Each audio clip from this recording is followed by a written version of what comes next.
All right. Welcome back, friends and fellow geeks. We are doing Geek Out 139, and today we have our good friend Bookish Chaz with us. Thank you. Thank you, sir. Um, I've lost count. We've done a handful of Geek Outs with you. Hmm. Um, yeah, one of our favorite book friends that we've met. Um, love being part of this community, and I think, just the people you meet in the community is probably one of my favorite aspects of doing this. Same Yeah. here. Yeah, yeah, Um, that's a great part about it. Yeah, it's been fun, man. We did a little Dune, we did a little Mistborn, a little Bob. yes, Yeah, it's been yes. Yes, I'd argue that we've covered some of the more like traditional classics as well as some more of the new age classics, right? Like yeah. I want to say Dune, and then did we do Hyperion together, or we've both read We Hyperion? did. Yeah, we did have a Hyperion discussion. Yeah. Yeah, yeah, and the Expanse series has been on my TBR for a while. You have been one of those advocates for the series, and I'm glad I finally got back to it because it is a newer series, but Mhm. it's phenomenal, truly phenomenal. It is. Um, and you encouraged me to pick up the TV series as well, and gosh, I got hooked. I think I was probably doing a couple episodes a day there in the background at work, and Yeah. while it doesn't hold 100% true to the books, which is kind of hard to do Hmm. with book series, I felt like it did it justice. It definitely stayed with the spirit of the Hmm. series, and some of the castings too for the TV series were just spot on, weren't they? Oh, yeah, yeah, they definitely were. Yeah, I was very pleased. Coming to the books after watching the show, uh, it was my first time reading the books, and I'd already finished 5 seasons of the show. Okay. Um, so looking at it from an outsider coming in on the on the flip side, yeah, the casting was very well done. Mm-hmm. Yeah. Mm-hmm. I started them both about the same time, and I got further along in the TV series before I finished the first two books. And I remembered really enjoying season two, but the book, it just adds so many more layers to the characters, their backstory, um, everything as it's happening and going on. Yeah, yeah. Cannot recommend them both enough. So, you read book one in 2022, is that right? I did. Yeah, I Yeah. forget when exactly in 2022, but I did. Yeah, I read it last year and Okay. was just thoroughly impressed with it. That's probably I think season one was probably the most faithfully adapted of the two. I would agree with that. Yeah, it was almost a carbon copy in my opinion, but I mean, they did make some changes, of course, but overall, it was very similar. Yeah. And I used to be, like a diehard, if you're not going to do 100%, carbon copy, don't even bother. But I've come to Hmm. appreciate the fact that one, they're different mediums, and you just can't do the same thing, right? Hmm. I think you were the one I was talking to about, what was it, like the 80s version of Dune, where they try to Yeah, do like the internal monologue yeah, that you get from a lot of books, and you just can't really do that as well, right? right. Yeah. Yeah. Um, sorry Yeah, to cut you off. the internal monologue in that movie was good for like diehard fans, I think. Mm-hmm. But yeah, just as a like as a movie for general moviegoers, it probably was kind of Bit hard. different. Yeah, a bit different. Yeah, Yeah. Yeah. yeah, Um, so coming back into book two, oh, brain fart, was it Caliban's War? yeah. Caliban's War. Yeah. Hmm. Yeah. Um, a lot happens. Like at the end of book one, we pretty much had the proto molecule crash into Venus, Yeah. right? And that was just an intense ride. And I'm going to do my Mhm. best. I haven't read further than book two, but we both have seen the TV series, so not to do any spoilers beyond book two. Um, but oh gosh, so much changes, and we get so many new characters in this one. Yes. I always butcher her last name, but was it Christian, the politician? Yeah. Christian Um, Avasarala. Yeah. yeah, I think we were talking a bit about this off stream. She's definitely one of my favorite characters Oh yeah. there. By far, she's a firecracker. Yeah, yeah. And I noticed for the TV series, and I think we were kind of talking a bit about it, that when I first saw her, I wasn't quite sure. Like, is she a good guy? Is she a bad guy? Which I know politicians, it's kind of that gray area, and she owns it really well. She does. Um, and then her character is just so well um, drawn out in the book series as well, Hmm. especially with her relationship with Bobby. I Yeah. loved the fact that we got to see a native Martian, and just how the proto molecule and just the interaction there.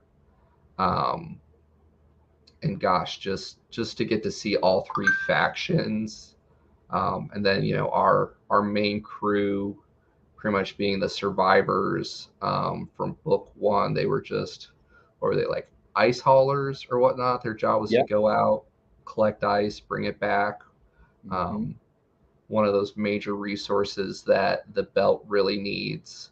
Hmm. Um, and I know I'm bouncing all over the place, but one of the things I truly enjoy about science fiction is like it's usually kind of maybe wishful thinking or kind of looking into the future of what could be, right? That's like the difference between sci-fi and fantasy. Sci-fi is based off what we know it's probable, Hmm. and to get to see the three different factions, it just felt so authentic. Where we have, Earth, the Hmm. legacy, the old traditions, um, used up Earth, pretty much exporting all this food, but the Hmm. majority of people live on basic.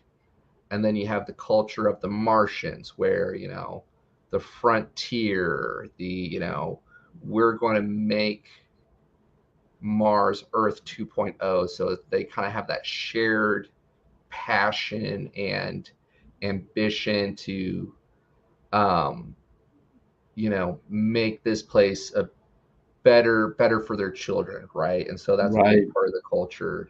And then you have the belter culture, and I don't think they really explained it so much, but like something that I noticed is like one of the differences with the belters is just kind of like the dialect and Hmm. kind of the clipped and the popping. And I was thinking, especially as for work, being on the phone, sometimes have to be very mindful of certain letters that you kind of have to overemphasize, especially if you're, Hmm. communicating, like a password or something. That as I was hearing the Belter dialect, that's kind of what it made me think of. That they're over enunciating those certain syllables to make sure it comes through, and it's kind of turned into this um, whole other dialect, right? And how that's kind of shaped them and their motives. Yeah, yeah, it definitely has. Yeah, you got to wonder over how many hundreds of years that dialect has developed, and maybe it started out as like a worker code or something like that that eventually became kind of its own language almost. And Mm-hmm. yeah, the differences are pretty interesting. You know, the Martians are much more militaristic, Right. uh, and the Earthers are almost kind of regal in a way. Like there's a lot of Mm-hmm. there's there's the noble class and the working class, and then the basic income class as well, which we Right. don't really have necessarily. I think Canada might have right now might have uh, Like a universal income or whatnot. basic universal income or something like that. Yeah. Yeah, Yeah. the U.S. hasn't really adopted that yet, but I could see it coming, and I kind of think the authors are probably kind of thinking, oh, that would be the ideal. And it was interesting to me to see the Bobby's response to that. You know, Mm-hmm. because she's come from a culture where she's had to work hard just just to survive all of her life. That's all she knows. And Right. here these people are living off the system. Right. And And we get to see that a little bit in this book, which I appreciated. I think it's a coffee shop scene, right, where she talks yes. about maybe at different point she talks about how like she was, you know, middle income, right? Her father Mhm. was 20-year Marine, then retired to security. She was, I think she's 12 years in, just not used to it. Like everybody has a job on Mars, where here she goes to the coffee shop and tries to figure it out, and the person explains like, oh yeah, you need to have, so many work credits before they'll even consider you for an education, because Mhm. if you're just going to go and live off basic, then why invest in the education.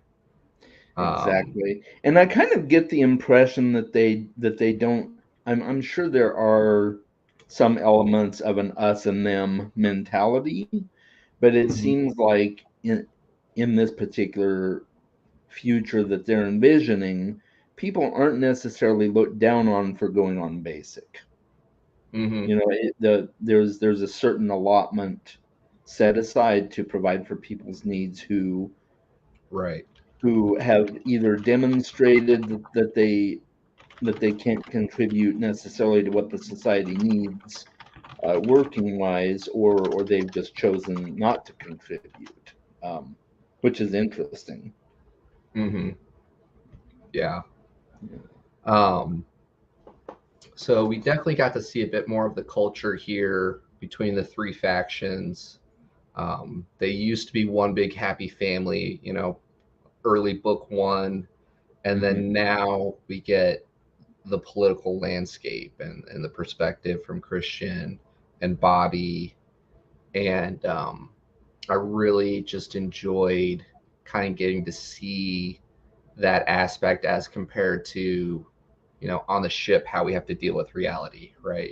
Whether or not we're Hmm. going to get shot down, constantly repairing things, so on and so forth, where, our politicians like, well, you know, it's not just what they say, it's how they say it and the different words, and all Right. the different politics. And we're learning more about the fact that this proto molecule, um, factions within all of the governments have known about it, to a certain extent. The Belters, I think it's Fred Johnson, finally has it. Hmm. He was supposed to be the only one that we thought that did have that sample, and then it turned out that, we found out that Mars ends up having it as they release it. Hmm. And I really enjoyed the narration there of how we got pretty much, oh, what's the little girl's name? May? Uh-huh. Yeah, yeah. Yeah, Yeah, I wasn't sure if it was May or Mai. I think it's May though. Yeah. yeah, I think yeah, that's how they yeah. pronounced it in the show anyway. Could be. I do the same thing when I'm reading names. I always do it like more phonetically, and then Yeah. of course, different dialects. And But I enjoyed I that. don't even bother pronouncing his full name. I just call him Prax. Yes, yes, same, same. Yeah. Um, but yeah, his narrative was fun because we got to see kind of like what life was like as these planets, these areas kind of start to break down, and to get to see it through the botanist's lens of oh, I'm drawing blanks on some of the terms, but as our main crew is arguing about the fact that the death rate has been going up, weeks after the fighting. It's like, that doesn't make sense. The numbers can't be right. And the botanist is Mm-hmm. just like, of course that's right. Like this is how it happens. In nature, you have these complex systems, these redundancies, but we can't duplicate that. Mm-hmm. Um, which everything we know about colonizing different planets as of now, kind of backs it up, where the whole thing is just so fragile that you have one part of it break down, whether it just be the pH level of the water, or all these other things. It's the cascade. That's what he called it, the cascade Right. effect of all the systems that continue to break down. And just as he's hyper fixating on doing everything to find his daughter, as he's going through the calorie deficit and the brain Mm-hmm. fog, and just all those pieces. um, it was very interesting, very interesting. Yeah. Yeah, most definitely.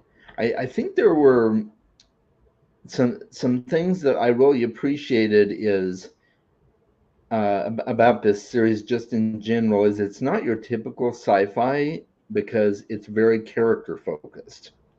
mm, Uh, yeah, that's a Very good point. character focused, and you get focused in and honed on people's stories, and you get to see the background of Prax, and uh, his relationship with his ex-wife, and Mm-hmm. um, the his relationship with his daughter and how much she means to him, and he'll go to whatever extreme it takes to get her back. And yeah, it's really interesting to get a deep dive into characters' lives, which isn't really very typical of not at least not traditional sci-fi anyway.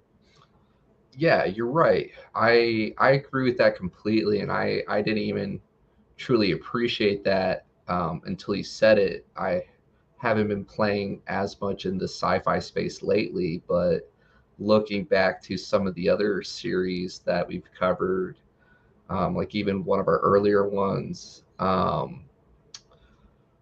Children of Time, it's typically, you know, such a higher perspective on things taking place Hmm. over longer spans, or you're following these, you know, um, large events. And in this series, we have that, as Hmm. we're trying to monitor Venus and keeping track of what's going on in the Bell and what's going on with Mars, and Hmm. the different factions. But we get to see each of the characters' story, Hmm. um, even with like Amos as well.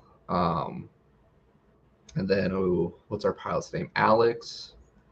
And oh, begins with an N. Oh, Naomi, Yeah, Naomi Naomi. Nagata. Yeah, Yeah, yeah.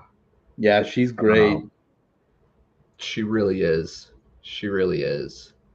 Um, It's interesting to see the dynamics there too, because she's a belter, hmm. and then of course Amos and James are well, I don't know, I can't remember if Amos is necessarily from Earth, but I know James is, and of course Yeah, then Alex is a former Martian military, so it's an yeah. Amos interesting is, crew. sorry. Yeah, it really is. And Amos is from Earth. We got a little bit more of his backstory in Mm-hmm. this book, which I appreciated. Was kind of like I did wondering too. about when I watched the TV series. Um, but He's yeah, another one of his my favorite characters. yeah. And the writing's just so good with this because a lot of times you feel like the characters are not really that diverse, right? Where Mm-hmm. here, in a lot of ways, I feel like the author does a good job of having a diverse cast, and they feel diverse and genuine, right? Like Yeah. Amos, as much as we love him, he pretty much identifies himself as it's like I think it's like a sociopath. I don't think he's a psychopath, where he just knows that his moral compass it's all gray, and he Mm-hmm. just looks for like what will it take to get the job done, and so Mm-hmm. he relies on his crew to kind of help govern that because he knows they're good people. He knows they have his interest in mind. Mm-hmm. Um, but otherwise he'll just go to the shortest path and nothing's off the table, right? And then we Right. have James, where book one, he had the most trying to think of the best way to describe it, but like the moral compass, right? Like we're going to do this because it is right, and Mm-hmm. let's just shoot information out into the void without thinking of the consequences because it's right. Um, Yeah, and to he's kind of very see, black and white, very idealist. mm-hmm, Um, yeah, this is right, this is wrong, and this is how we're going to do it. And uh, yeah, and he yeah, in this book he kind of starts to emulate Amos just a little bit, and then mm-hmm, Naomi brings him back, and she's like, "Yeah, dude, this isn't you, and I don't like it." yeah, yeah. Yeah. Yeah, I appreciated that aspect of the book because again, like a lot of times with books and immersion, it needs to pass the sniff test for me, and all the stress and tragedies can't just keep happening and people Hmm. not be changed by it, right? Right. So after all the crazy things that happened to James and his crew, it only makes sense that something shift under the pressure and under the strain, Hmm. and to see that crew dynamics pull them back, even when they were finally confronted the proto molecule, there when they picked up the extra soldiers and Hmm. tried to make all that happen. And James is like, no, we got to leave these people behind. We got to go. It's too late. And Amos, of all people, is like, no, like we're not Hmm. going to leave this guy behind who just fought and his friends died for us. Um, Right. yeah, Yeah, and yeah, I think that part that isn't really typical of Amos. It doesn't seem. Oh, you still there? yes, Oh, there we go. Okay. Um, it's not super typical of Amos, but I think that's kind of informed by his background that we find out about later. You know, mm-hmm. he's very much a team player. He doesn't leave people behind. Um, Even though he does whatever it takes to get the job done, yeah, he definitely won't leave people behind when they're if it can be avoided. You know. Yeah, for him, his tribe is everything, right? However you define that, Yes. his crew, his people, his tribe is everything. Um, and we learn a bit, and it's done in such a very Amos way when he's describing it to Naomi, Yeah. where he talks about it in a hypothetical that I think James overhears. So he's like, oh, do you know about this? Do you know about the squeeze? She's like, squeeze? Like, is that a drug? He's like, no. You see, back on Earth, where population control is a thing. And he goes through and he explains it all, where it pretty much insinuates that he was the daughter of kind of like a street whore, and Mhm. just implies all the awful things that he went through, um, and yet he managed to escape it and end up here. So it Mm-hmm. kind of helps you understand a bit of his background there and just why he's so maybe cutthroat. I don't know if that's quite the right word. But yeah, and this book, it was a decent size, probably average for sci-fi, but we really get to experience a lot of different settings, We right? do. Yeah. We One get thing I a like though, even though there's various different settings, I love how these books don't have a ton of POV characters. They've got I think in this book we have at most three, no, at most four, I think, main POV characters. And then we had, like in the first book, we really only had two until the very end, where we got some of Fred Johnson at the very end of the book. But for most of the book, it was just Holden and oh, what's the detective's name? Oh, Miller.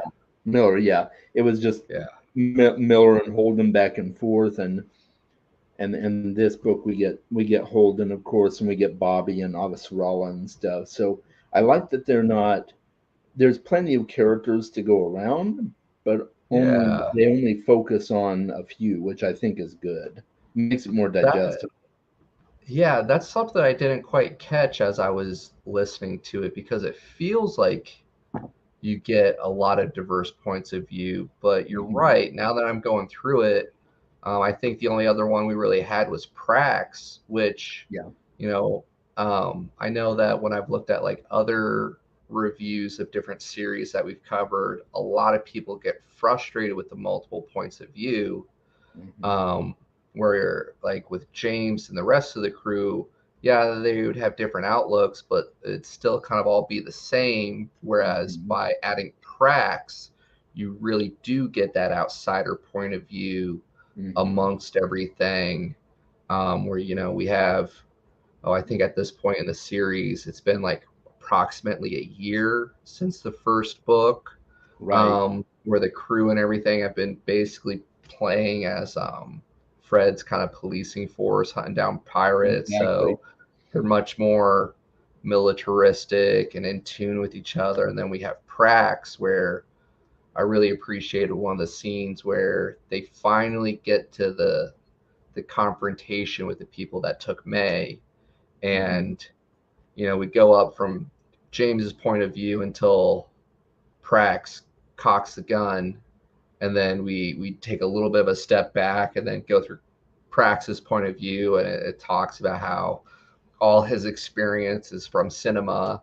And so here he was just trying to emphasize his point by cocking his gun, and then all of a sudden his ears are ringing, like everything else happened, and just you get to see it from kind of the civilian perspective of it all. Um, yeah, very well done. Yeah, very well done.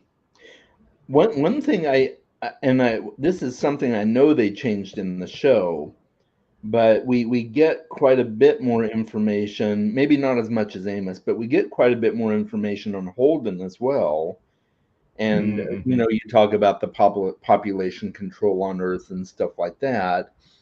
But I think they allude to it very briefly in the show, but they don't really talk about the fact that Holden comes from a polyamorous duo of like three mothers and three fathers or something like that all kind I of. want to say it was like 8 total. I think there Yeah, might have been a male coupling in there too. yeah, they Uh, kind of all pooled their genes together, probably through in vitro, I'm guessing, and created him, mm-hmm. which that's kind of interesting. And they kind of downplay it in the show, although I think it's kind of briefly mentioned. And Mm-hmm. yeah, it's And interesting.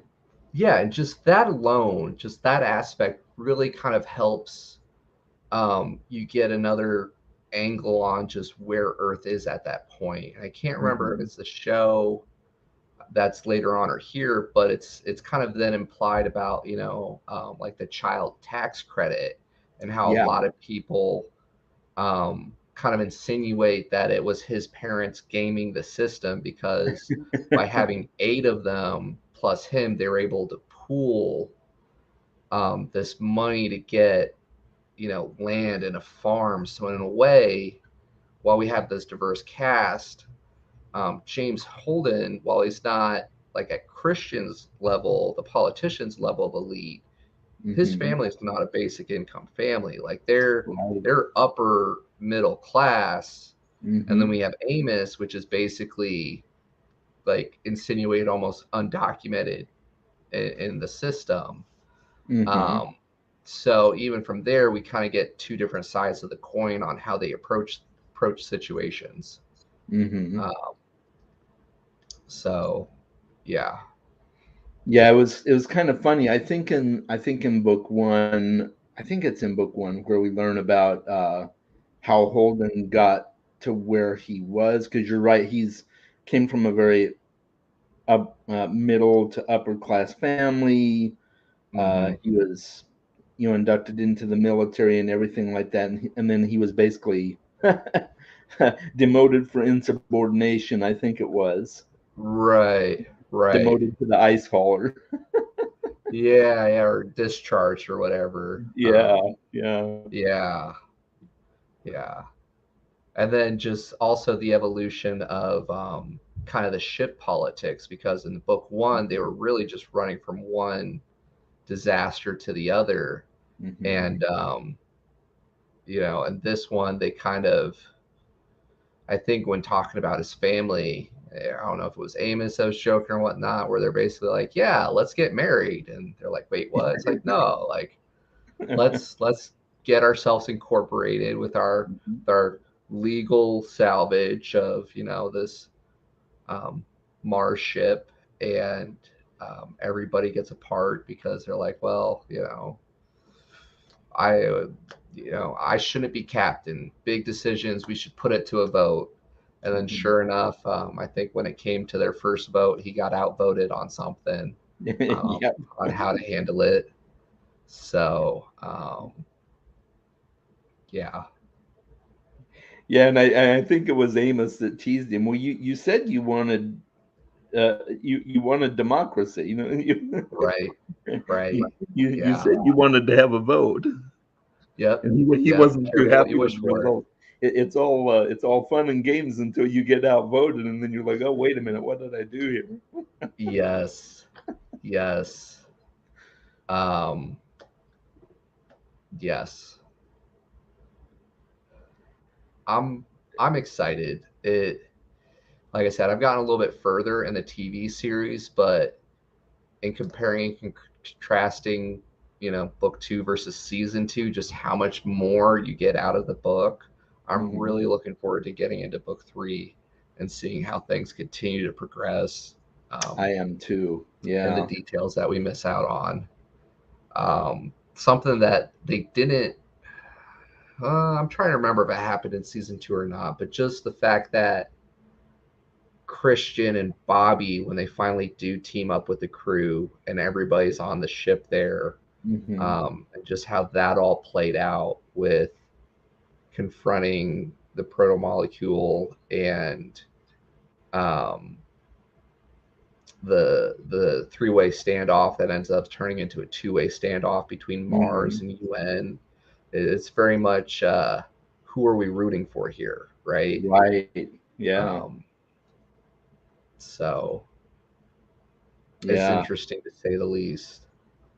Yeah. That standoff was really something else. And I think they handled it well on the show, if I remember. But yeah, Yeah. I feel like Avasarala really came off as the strong winner in that battle. Like she really, Hmm. yeah, she really took command and put them in their place and in her Especially own after unique way. she got outmaneuvered, right? She pretty much got Yeah. exiled to that ship, Hmm. then had to use Bobby to take it over. Hmm. Um, and here we were about ready to dismiss her, and she manages to turn things around and win over the Martians. Yeah. Um, Yeah. Yeah. And even as much as we want to like her, we still always catch her scheming and trying to figure out how to manipulate people to do what she wants. Hmm. And I think it's in this book. She does a good job articulating kind of her motives when she's talking to her husband about trying to make sure the universe doesn't implode while her children lives in it, right? So Right. hate her, love her, at least you can kind of understand where she's coming from as she gets everybody to dance to her tune. Hmm. Um, yeah. Yeah, definitely. I really liked some of the we didn't have necessarily one single villain type in this book, Hmm. but I really like Chairman Mao. Yes. Well, I shouldn't say Chairman Mao. That's what they called the Mao. But you know, like whatever his name was, he's the president of Mao Industries or whatever it is, and Hmm. he really ended up being a fairly formidable uh, bad guy. Yes. Very Yes. astute, very well spoken, very conniving, Hmm. and yeah, Yeah. Yeah. We get to see him play all the different factions off of each other so well. mm, Um, yeah. Yeah. one thing I think that doesn't really get focused on as much in the show is the threat of Venus because it it's it's spoken of as in the book as a very as a growing problem. So I Right. my understanding what I'm getting from the books is whatever happened at the end of book one, once that something about the surface of Venus or whatnot has caused this that alien entity to evolve, and who knows what it's going to Yes. turn into. We don't quite know yet, but it's obviously a growing threat. Um, Yeah, I agree with you. I don't remember that being as played out in the TV series, but that's something that Christian is watching and kind of got delegated to figure out. And they end up noticing that when things happen with the proto molecule and like other parts of space, it's as if like it's instant transmission. hmm Venus reacts instantly. hmm So it's teasing at the fact that it knows. And what hmm does it know? Yeah, Um, yeah. and we It's get a it. sentient being at this point. Mm-hmm. Mm-hmm. I think we even get our getting Christian. I can never do the last name. You're so much better at it. Kind of musing about it, where like here we've been kind of playing at God, and we get to see this other thing that can just break all the rules that we think we know about. Yeah. um yeah, and then we have all the different factions trying to control it when they don't even understand it. hmm Yeah. Yeah. Yeah. Definitely.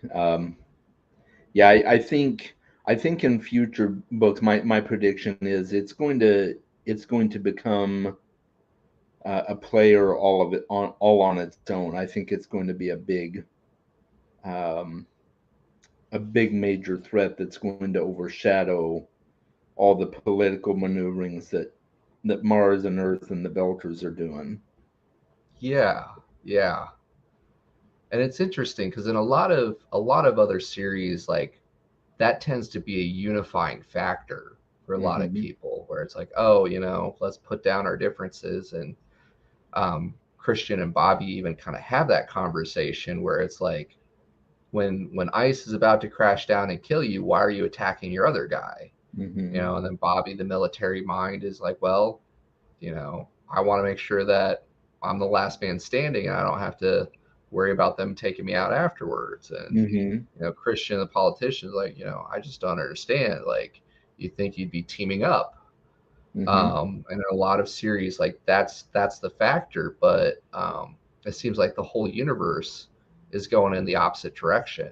It used to Yeah. be like Mars and UN were closely related and Hmm. working on things. The UN kind of imposing its will on Mars, which is why they hadn't terraformed more than they did.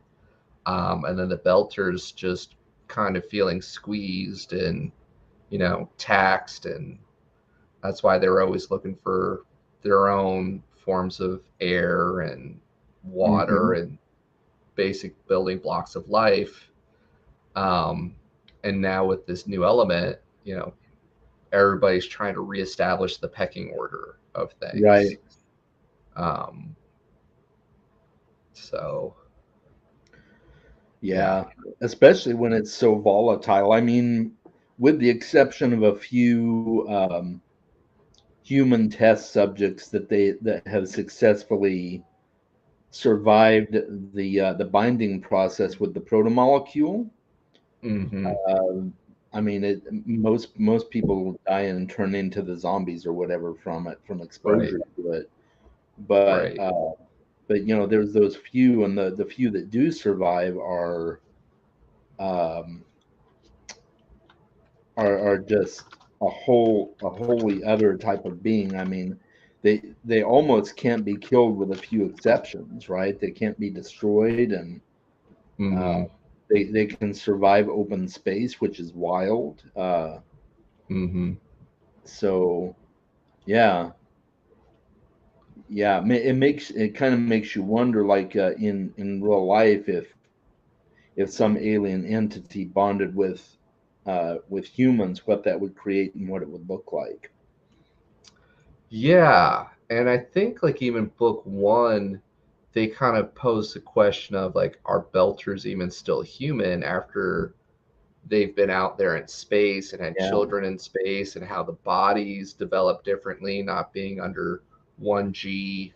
Hmm. Um, and so like we get to see some of the Belters, how they're not even able to survive in Earth-like conditions because their heart's not strong enough, their bones Right. aren't dense enough, all these other aspects, and then you add the protomolecule into Hmm. it.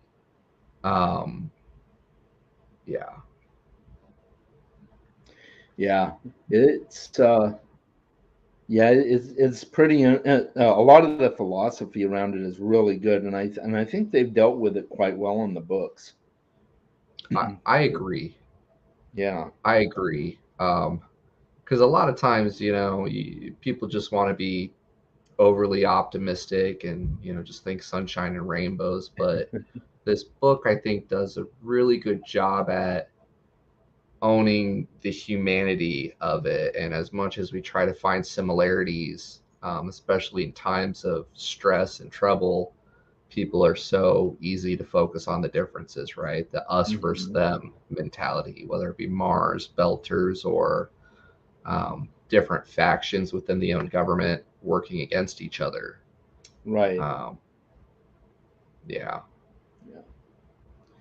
And it seems like most of the test subjects for the protomolecule have been younger, anywhere from 10 years old up to early teens. But Hmm. with Julie Mao, for instance, I'm guessing, I can't remember exactly, but I think she's probably in her mid 20s. Okay. And so when she was exposed to the full brunt of the photomolecule or protomolecule, along with Miller, who knows, because they're adults, who knows what that's going to, Mm, since they're on Venus now, I don't know if right. I don't know if whatever's on Venus is going to be a a version of the two of them, or it's going to be something wholly other. But since they were Yeah. exposed and evolved as adults, I wonder how that's going to be different than the version that is used on kids. Yeah. Yeah. I'm kind of curious too, because like we didn't get to see kind of inside the proto molecule as much this book. In book Yeah. one, oh, I'm trying to remember what the name of the station is, but like we got to see from Miller's point of view just kind of what happened as it grew and evolved, and the voices, and the Hmm. fact that it basically assimilated. I think the numbers were different depending on if it was the book or the TV show. I think the TV show was in the 100,000s, and the book it was in the millions. And I Hmm. might be misremembering that, but I think you're um, right. yeah, we get to see that there, and in book two, um, we just get to see some remote observations of it, and there's one through Christian's point of view where she's meeting with, I think it's like her roommate's husband or whatever, her college roommate's husband, and you know they're observing the proto molecule basically like take apart these different mechanical components and everything. And she's like, "What is it doing?" And he's like, "Oh, it's engineers have to do that for the final. You have to take it apart and find an improved version, and for extra credit and put it back together." But Hmm. when it came to humans, it didn't really dissect them. He's like, "Oh, it might either see it as one unit or already understand everything it needs to understand about them." Hmm. Um, and we kind of, I don't know if we learn or it gets insinuated that we have all these other tests going on with like the children with the autoimmune diseases. Um, and so like it's getting exposed to them, and learning more about them and how to evolve and utilize them. Um, it's insinuated that that information is getting transmitted back to Venus, right? Hmm. Because of just how everything happens. Um, so yeah, a lot of fun. It's the sentient being is clearly very intelligent. Yeah. Yeah, absolutely. And I liked how this book really kind of explores the ethical implications as well of the experiments and on the kids Hmm. and stuff like that. And it doesn't touch on it too much, but just enough to let you know that there's definitely people on both sides of the equation. Hmm. Um, some will do whatever it takes to advance science, and others are much more on the side of no, these are actual human beings you're experimenting on. And Yeah. yeah. And again, and just talking about the immersion of it, we even see that in day to day. I see articles all the time with science where, you know, everybody's saying no, there are ethical constraints to doing this and that to humans. And then you hear about some scientist that wants to be the one that did it first, you Hmm. know, doing quote questionably ethical things. Right. But yeah, yeah, it's interesting. Um, and again, I know that you and I have talked about it, and Peter and I have talked about it on the channel all the time. It's one of the nice things about books and reading is kind of getting to walk a mile in their shoes and experience it and question these things. Hmm. Um, and it allows us to kind of have some of the conversations before um, it's there in front of us, right? Right. Exactly. Yeah, Yeah. yeah. Um, what were some of your other favorite things about this book? Well, I think a lot of it boiled down to a lot of the characters, even Arjun, Christian's husband. Mm-hmm. I we got to see a little bit from him in the book as well, to explore some of those side characters. Right. Like Naomi is still kind of a side character at this point, even though she is a main character, but she's more of a secondary to Right. uh, some of the main points of view characters.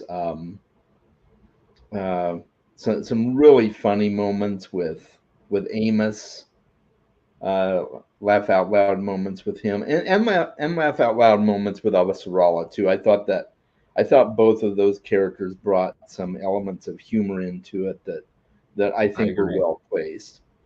I Uh, agree. one thing that one thing that I really enjoyed was the sequence in the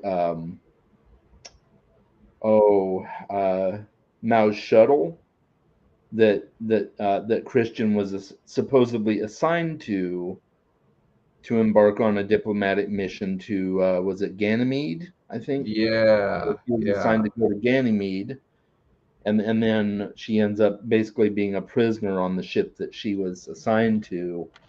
That whole sequence was really good. I thought. I yeah. really did. I enjoyed that too. And it's a bit different than how they did with the TV series. But like they talked about how like she pretty much got betrayed by her intern leading up to that. And just Bobby, catches him, and he tries to out her before she outs him, and how when she goes to confront the other politician, she talks about how like even though they all know what's happening, Hmm. like we're not fooling each other. She knows that she's kind of forced to go there, even though Bobby's Right. like, it's a trap. This is stupid. It's a Hmm. trap. Why are you doing this? And she has to explain, oh, that's not how the game is played, et cetera, et cetera. Um, but uh, yeah, even Bobby's like, well, maybe not for you. For me, people just die. Hmm. And it's just that kind of reminder that as much as Christian's playing at a different level, not everybody under her is protected to the same degree.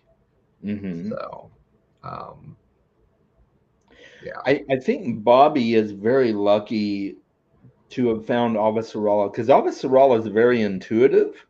Mm-hmm. Like there were points, especially when Soren was still working for her. Mm-hmm. Her I don't know what he was, her secretary or something like that. But Yeah. it's really interesting because she, you know, if it was a different person, they very well could have believed him over Bobby. Right. And but I think Abbas Sarral is a very good judge of character, um, which I think works in Bobby's favor Yeah. because Yeah. she realizes that Bobby is has been handed the raw card, the raw deal. Yeah, and again, talked about it, like it makes sense for me. For a lot of times with immersion in the books, if characters seem too overpowered or too competent, I'm like, or is this just the plot pushing this along? But with her, she's at such a high level of politics that in that scene where the intern secretary or whatever's trying to throw Bobby under the bus, she's like, internally we get to hear her monologue where it's like, I should feel betrayed.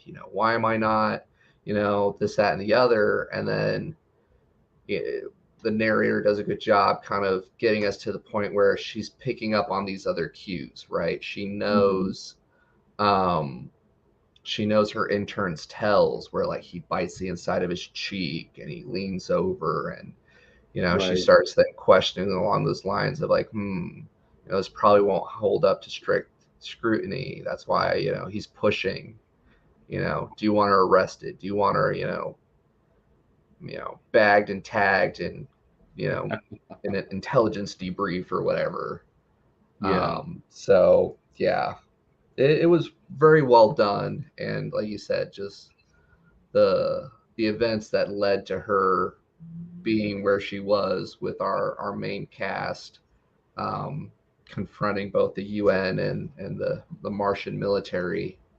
Hmm. Um, yeah, lot of fun, a lot of fun. I understand why this series is so well hyped, um, and I'm looking forward to continuing it, um, as well as the TV series as well. Um, Yeah.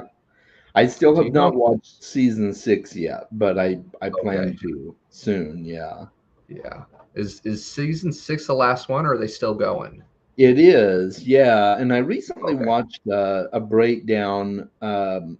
So I knew that it was intentional by the authors and the directors and everything to end it after season 6, Okay. because apparently after book 6 there's a 30-year time jump.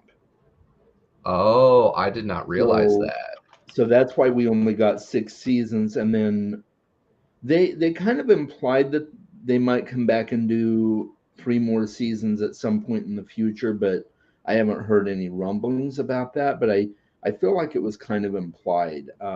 But I Yeah. only recently found out by watching somebody else's video that that there's actually a 30-year time jump. So That makes a lot of sense. That gives them mhm, a nice clean break because especially for cast and crew, it's got to be a challenge to commit to something that long because you figure six mhm. seasons, that's like give or take at least 6 years of um, you know everything going on. Yeah. Um, And but what's yeah, nice is, with a 30-year time jump, it if they wanted to bring some of those actors back, it's not inconceivable to age them up. Versus if that's you did a true. prequel or something, you really couldn't do the same actors. But Yeah, all of those actors are getting older, so I don't know how it ends yet. I don't know if all of these characters are still around, but if yeah, they were and they wanted to bring up back the same actors, they could easily age them up. yes, So yes. yeah, A lot easier to do movie magic that way than CGI it the other way, it is. um, Yeah. Hmm. especially budget wise. That's fun. I was about to say I knew there was more than six books, Hmm. but that makes sense why to have a nice clean cut there after season Hmm. 6. So yeah, good stuff. Good stuff. Yeah, it's very good. It's a really great series, and I'm really glad we've been able to buddy read it together because it's a lot of good stuff to talk about.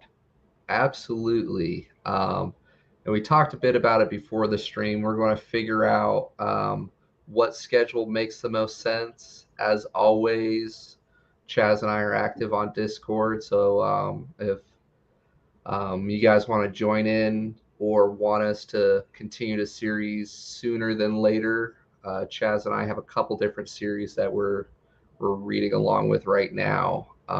But as always, um, love to listen to that feedback and helps guide where we go from there. Uh, kind of along that note, why don't you go ahead and plug some of the other stuff you have going on, Chaz? That way they can follow you over in the links below and check out your channel. Yeah, thanks, Carl. Yeah, I've got one video for sure coming up. I'm kind of behind on planning out my videos, but I've got a couple that are in the works, and one for sure that's coming up this week. I'm doing a character deep dive on Lisbeth Salander from the girl with the dragon tattoo, Oh, um, okay. from those books. So I've got a deep dive on her character coming out on Tuesday, and then I'm planning on doing some other book reviews here coming up. I recently had a review for First King of Shannara, and Okay. I'm going to be doing a series review for the Greenbone Saga by Fonda Lee. Okay. So yeah, I've got some fun stuff coming up. Very cool. Very Hmm. cool. Any new Chaz and Friends streams on? Um, I will be. Yeah, I've got one coming up this month that we're just trying to figure out a date. Okay. Uh, so I'll hold off on announcing who it is until it's confirmed and we can work everything out. But so that's yeah, it's nobody's secret or anything. Yeah, but No, want to make sure that I don't plug it until I know the date is. for sure. Yeah. But yeah. Completely understand. Those streams are a lot of fun and a great way to meet other people in the community. So definitely encourage everybody to check those out and the backlog Mhm. that Chaz has. I want to say you've had a handful. Are you 20s, 30s of those yet? I think yeah, I'm in the 20s for sure.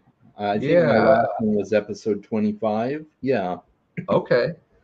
I So think. a lot of good stuff there to go and watch while we wait for the official announcement of the next Hmm. one. Yeah. So How about you, yeah. Carl? Oh, thank you. Peter and I are still trying to figure out what kind of schedule we want to keep to, as well as the direction for the channel. I aspire to be as consistent as Chaz here on releasing videos.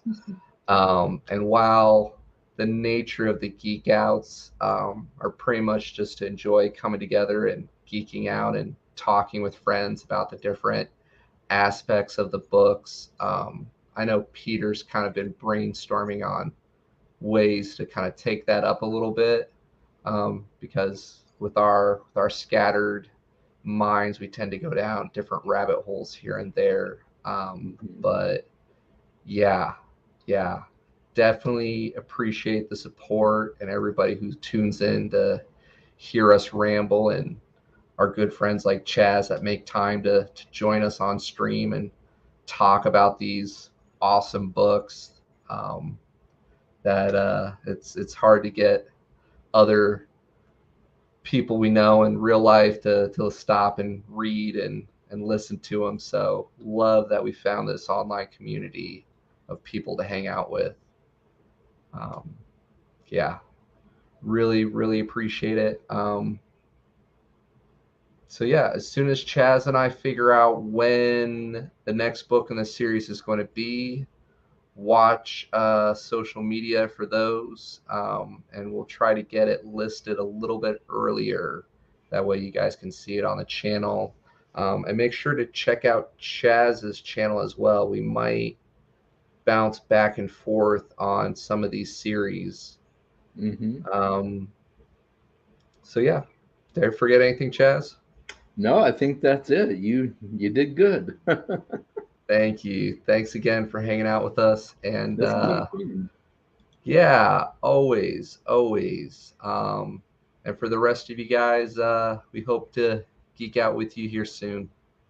All Bye. right, take care. Bye.